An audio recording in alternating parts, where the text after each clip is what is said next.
Je sais pas pourquoi, j'ai tellement de mal à dire bonjour tout le monde. Je sais pas, je crois que c'est déjà je parle fort parce que ça m'énerve, voilà, ça m'énerve, je n'arrive pas à dire bonjour tout le monde. Je sais pas, j'ai toujours cette impression que le bonjour tout le monde, ça fait faux. Soit j'ai l'impression d'être présentatrice des infos qui dit bonsoir. Voilà. Donc, c'est ma façon à moi de vous dire bonjour. Voilà. Bref, j'espère que vous allez bien depuis le temps. Ça fait très longtemps que j'ai pas fait de vidéo. Oui et oui. Et non, c'est pas bien parce qu'il faut être régulier dans ce qu'on fait. Et justement, aujourd'hui, on va parler un petit peu de la régularité ou plutôt de motivation et régularité. En réalité, je réponds à une question qu'on m'a posée sur Instagram d'une personne qui me disait comment est-ce qu'il faut que je fasse pour être tout le temps motivé? Eh bien, la réponse est simple, tu peux pas. Tu peux pas être motivé tous les jours de ta vie, tu peux pas être au meilleur de ta forme et avoir un peps de dingue toute la journée. Du coup, je réponds à cette question parce que je suis absolument certaine que c'est un problème qui touche tout le monde, qu'importe qui vous êtes et ce que vous faites, que vous soyez salarié, entrepreneur, que vous commenciez un rééquilibrage alimentaire ou que vous soyez dans une prépa physique sportive.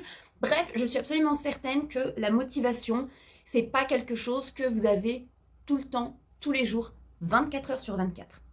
Il y a des moments où on va être tellement motivé qu'on va avoir cette impression de pouvoir bouffer le monde et de pouvoir travailler H24, 7 sur 7, 24/24. On va se faire des nuits blanches, on va avoir des idées de fou, on va être hyper motivé. Et puis, quelques jours plus tard, ça va être vraiment le down. On va se retrouver, tout en bas. On va être démotivé, on va carrément se dire mais pourquoi est-ce que je fais ça? Voilà, c'est la grande question du siècle qu'on se pose absolument tous. C'est normal. La vie, c'est pas linéaire. Votre motivation ne peut pas être linéaire. Et la motivation, c'est comme tout dans la vie. Il faut pouvoir descendre pour rebondir et remonter en flèche. Donc, la seule chose que vous avez à faire, en fait, c'est de ne surtout pas culpabiliser, de ne pas être motivé. Il faut surtout pas culpabiliser d'avoir cette petite phrase en tête qui dit « j'ai envie de tout plaquer, je suis fatiguée, de toute façon, ce que je fais, ça ne sert à rien ». Dites-vous que la première personne à qui ça sert, c'est vous. C'est vous. Vous faites du sport pour vous, vous faites un rééquilibrage alimentaire pour vous, vous envoyez des CV, des lettres de motivation pour vous, vous vous mettez à votre compte pour vous. Donc la première personne à qui ça sert, c'est vous. Et quand vous êtes fatigué, il y a toujours une part de vous qui aura envie d'aller de l'avant, qui aura envie de continuer cette aventure. N'hésitez pas à réellement entamer un dialogue avec cette part de vous. Demandez-lui, mais en fait, toi, pourquoi est-ce que tu as envie de continuer? Et ce qu'elle vous demandera, elle, c'est toi, pourquoi est-ce que tu as commencé? Et repositionnez-vous des mois, des années, des jours avant, quand vous avez commencé, et dites-vous, si je me suis lancée, c'est forcément pour une raison. J'étais dans ma petite bulle, là, ma zone de confort, c'était pourri, parce qu'il n'y a rien de cool dans une bulle de confort, on avait bien marre, j'ai fait le tour 20 fois. Je suis sortie, je me suis propulsée, je suis sortie de ma zone de confort. Et ouais, c'est difficile. C'est difficile, mais c'est tellement mieux parce que je suis en train de construire quelque chose pour moi. Dans mon métier, des fois, ça m'arrive de me poser la question, de me dire, je suis extrêmement fatiguée sur les réseaux, par exemple, mais pourquoi est-ce que je fais ça? Pourquoi est-ce que je fais ça?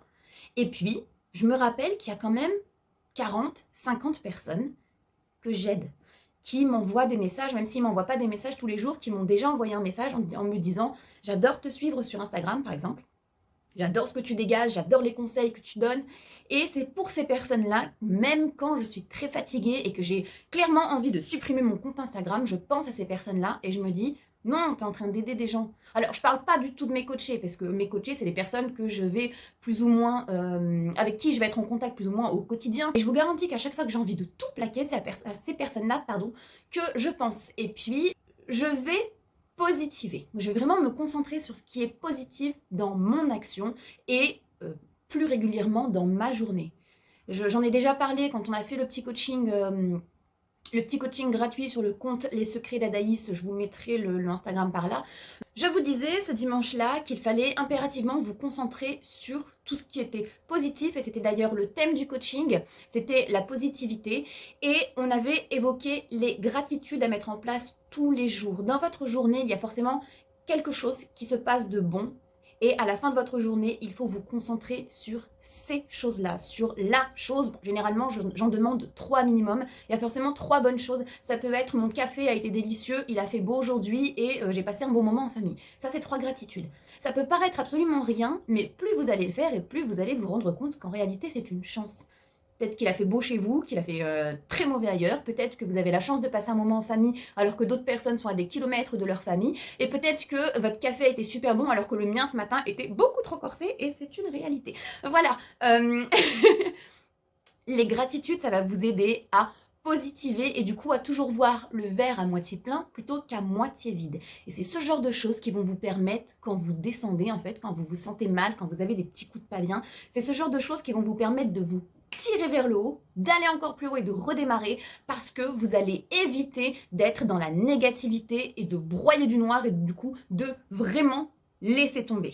Voilà, ça a été une vidéo très très courte mais que j'ai pris vraiment beaucoup de plaisir à tourner, alors ça je vous le garantis, je sais pas, j'ai juste pris énormément de plaisir à la tourner et j'espère qu'elle vous aura fait plaisir, qu'elle vous aura fait du bien. Vous n'hésitez surtout pas à me contacter soit sur les coachings d'Adaïs, soit si vous êtes intéressé d'aller plus loin sur les secrets d'Adaïs. Et moi, ça me permet, comme aujourd'hui, de pouvoir répondre à des questions en vidéo et du coup de faire beaucoup plus de vidéos YouTube très courtes, mais beaucoup plus souvent. Voilà, je vous fais un énorme bisou, je vous remercie d'avoir visionné cette vidéo et je vous dis à très vite.